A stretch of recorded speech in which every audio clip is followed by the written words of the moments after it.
Good morning, everyone. It's me, Rory Paddock, for picks from the paddock.co.uk. It's just gone 8:10. It's Friday, the 5th of May, and I am looking at 6 different races away from the ITV action this afternoon. Hopefully, with the hopes of landing the spoils, robbing those bookmakers, and making it a brilliant start to the weekend. Now, before you disappear, I have to ask if you are looking for selections or tips for any of today's ITV racing that comes from Newmarket and Goodwood, then head on over to our completely free app. It's available on both Android and iPhone, and all the team, including myself, have previewed all the racing that is live on terrestrial TV today. So make sure you go and download it absolutely free, and you'll see the team's thoughts, feelings, and tips on all of today's ITV racing. So, without further ado, however, let's get stuck into today's action. My 6 selections to bash those bookies this afternoon. Let's bring up the race cards and let's see where I'm going to go first. And it's going to be the 2:45 at Musselburgh. Now, who am I tipping? I want to go with Age's Power. There is my win selection. Current second favourite at around 3-1. Market leader is the 2-1 Keith Dalglish, trained. Trying to see the name of the horse there. Thermoscope. That's the one that's the current market leader. But I'm going to go with the second favourite, Age's Power for Tim Easterby. That's the one for me. Look, going through the horses, obviously there's only a 6-runner field, so it's not exactly going to throw up some absolute superstar in this. But I'm going to go with the horse. He might be a maiden after 9 career starts, but really well bred is Age's Power. And I'm hoping he could finally find his way into the winner's enclosure. A switch from former trainer Andrew Balding to the yard of Tim Easterby, I'm hoping will spark a bit of improvement. And if he's fit after a near 200-day stint on the sidelines, then looks to have been found a very winnable race. Age's Power to get his first career victory there in the 2:45 at Musselburgh. We're going to go from Musselburgh just an hour later in the 3:45, but it's over at Goodwood. It's a race that's not on TV. It's another small field, another 6-runner race. And I'm going to go, although it's a boring selection, I am going to go with the current short-priced favourite, Call Sai. I really liked this horse last time out. It was perhaps it's a bit of an obvious selection, but I just think the horse was really impressive in a listed race last time out, and arguably perhaps should have won that day. I'm not one for cribbing jockeys, but I think the jockey thought the race was sewn up, and then in the final half a furlong, realised he had a challenger, and it was a little bit too late at that point. Now, of course, the likes of the unbeaten Cicero's Gift, and you've got Ancestral Land in there. They're both going to pose questions of the clear favourite, but down in grade, against lesser opposition, I think we should see Colsai return to winning ways. Did touch even money, but he's back to 10-11. Colsai for the Roger Varian team to take the 3:45 at Goodwood. Now, we've been to Musselburgh already, but we're going to head back. We're going to head back to Musselburgh. It's going to be hopefully their lucky last on the card, their 5 o'clock race. It's a much more competitive race than you see in the first 2 selections. 10 runners go over this 1 mile Class 6 handicap. Current favourite is Fanzone at 9-4. We've then got Going Underground for Wilf Story at 10-3. How Bizarre at 11-2.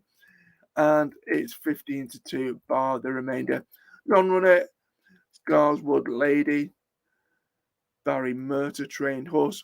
Where's my selection going? Well, looking at the race, I have to say that I am a massive fan of both of the Liam Bailey trained horses. Fanzone is a former course winner, and How Bizarre is a former course and distance winner.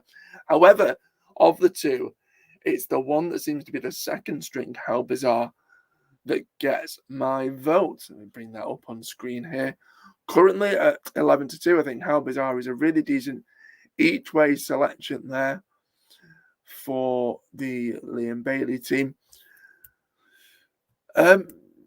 Look, course and distance winner, despite being the oldest horse in the lineup, has produced a handful of very consistent performances over the winter on the all-weather. Returning to turf should be a bit of a benefit, and now off a mark that's a whopping £20 below his last winning rating, he should be set to go close, especially with the interesting booking of David Allen in the saddle. I think 11-2 is a decent enough price for How Bizarre as an each-way bet there in the lucky last at Musselburgh, the 5 o'clock. We then go from Scotland, and we're going to go and head on over to Ireland. There's 2 selections over in the Emerald Isle this Friday that I'm going to be siding with. The first of which is over jumps in the 6:15 at Down Patrick. It's a 2 mile, 3 furlong maiden hurdle. 13 runners set to go to post. You've got the likes of Artist Danae, and you've also got Ring of Roses, the current 15-8 favourite. And I'm going to go with a favourite. Perhaps it's a little bit harsh on the other 11 runners, but I think it's very safe to say it's probably just a 2-horse race between Artist Danae for the Crawford Yard and Ring of Roses for Henry de Bromhead and Rachel Blackmore. Rachel Blackmore has only got 3 rides at Downpatrick this afternoon, and this is probably her more well-fancied one of the 3. The form of the horses only run when third looks decent enough.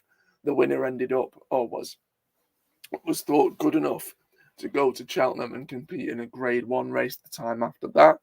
So clearly, Connections thought highly enough of that horse. It wasn't far ahead of Ring of Roses, and I think a repeat of that effort on a sole start, Ring of Roses should be able to take a race of this nature. Currently, as you can see on screen, best price Ring of Roses is 15-8. Obviously, it's short enough, but if anyone was looking for perhaps something at an each-way price, then Parish Rivals for Gavin Cromwell at 16-1, making its debut, nicely bred. I think potentially that could go well at an each-way price. But nevertheless, it's Ring of Roses to scoop the pot and shake off their maiden tag in the 6:15 at Downpatrick. Now, sticking with Ireland, but this time we're going to take in a flat race. We're going to head to the 7 o'clock at Cork.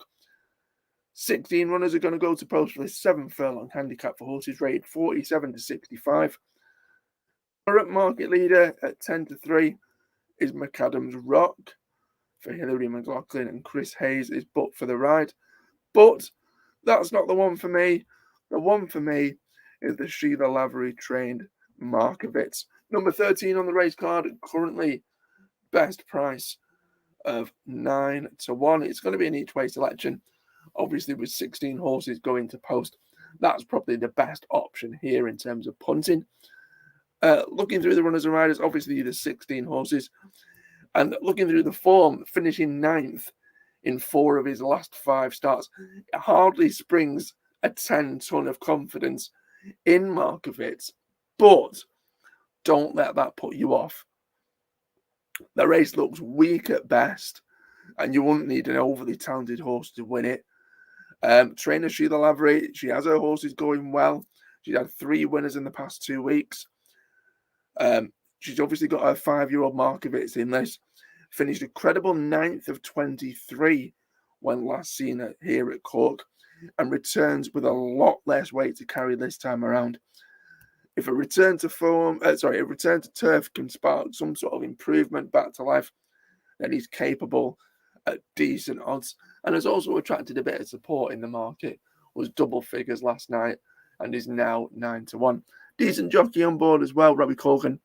I think Sheila Lavery's charge. Markovitz is a decent each way bet there in the 7 o'clock at Cork. Those have been my first 5 selections. We've got 1 left, but we have to head on back to good old Blighty. And in the 7:55 this evening at Newcastle is where I'm going to go for my 6th and final selection. It's the 5th race on the card. It's a 6 furlong Class 5 handicap for 3-year-olds. Have a look there through the current runners and riders. Pretty open market. You've got Razam at 3-1, another Bar at 7-2, Trabajo de Tejo at 4-1 for the former course and distance winner, And another former course and distance winner, Northern Spirit, at 5s, and it's 8-1 bar the remainder. So an open looking contest, but I am going to go with the favourite, Rizam, for the yard of Roger Varian. Ray Dawson is booked for the ride, currently 3-1 shot. That's the one for me. Look, the horse showed plenty in its first 2 starts, but then was pretty disappointing when 5th last time out. He went off favourite that day after showing plenty of promise, like I said, in his first 2 starts. Couldn't deliver, ended up being the beaten favourite. He's been given a he's been given a low enough mark by the handicapper, and now that he's stepping into handicap company for the first time, makes his handicap debut, he could have the class to take a race of this nature. And another maiden that I'm siding with to hopefully shake off that tag and make their first trip to the winners' enclosure. Rizam to hopefully scoop the 7.55 at Newcastle. So those are my 6 selections. Let's go through them quickly. Ages Power to win the 2.45 at Musselburgh. Coleside to win the 3.45 at Goodwood. How Bizarre each way in the 5 o'clock at Musselburgh. Ring of Roses over in Ireland to scoop the 6.15 at Downpatrick. Markovitz as an each way shot in the 7 o'clock at Cork. And Rizam to win the 7.55 at Newcastle. Now, it's entirely up to you whether or not you want to bet them as singles, put them in any sort of multiple bets, whatever you want to do, that's entirely up to you. Or maybe even use them as a guide of horses not to back this afternoon. Obviously, if you're looking for selections from any of the ITV races, head on over to our free app. Also, I've got to give a couple of mentions as well to 2 horses later in the day at Newcastle. I think, let me just double check. I think it's the 5, I want to say 5.15 or 5.20. And it's the 5.20. It's the last race at Newmarket. Really competitive looking 1 mile handicap. Arthur's Realm and Hafit Elaine both have really decent chances. And I couldn't put anyone off backing either of them in the last at Newcastle. But nevertheless, these are my 6 selections for Friday. If you follow them, then by all means, hopefully they land for you. But as always, any likes, comments, shares, please pop them below. And fingers crossed, touch wood. And as always, good luck if you follow.